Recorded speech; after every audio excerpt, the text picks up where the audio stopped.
2026年屬兔嘅朋友，你哋嘅桃花運啊旺到爆啊！偏沖太歲，咁啊點啊？都擋住你嘅魅力㗎。雖然話桃花運旺，異性緣好，但係名花有主，又或者名草有主嘅朋友咧，都要注意啦。咁有陣時咧，對於你嘅異性咧，就唔好過於熱情，咁咧就可以避免一啲錯嘅暗示啦，俾到對方啦。咁同時間咧都可以避免咗一啲不必要嘅煩惱。咁你睇睇財富方面啦，咁2026年咧都建議屬兔嘅朋友咧可以參加多啲社交聚會嘅。咁咧從中咧咁財運咧就自然而然可以喺呢啲咁輕鬆嘅環境之下咧產生嘅。咁再睇下事業同埋工作方面咧，咁2026年屬兔嘅朋友咧，時刻都應該做好準備，咁積極面對一切嘅變化啦。咁有陣時咧都唔可以過於自滿嘅。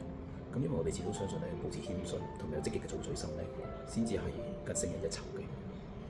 跟住喺健康方面啦，咁我哋始終都係建議堅持均衡飲食，唔好暴飲暴食，同埋減少你嘅零食，咁樣就有助於避免小病纏身。我哋始終都係嗰句啦，健康飲食加埋充足睡眠，就等於我哋好運就會加倍。加油！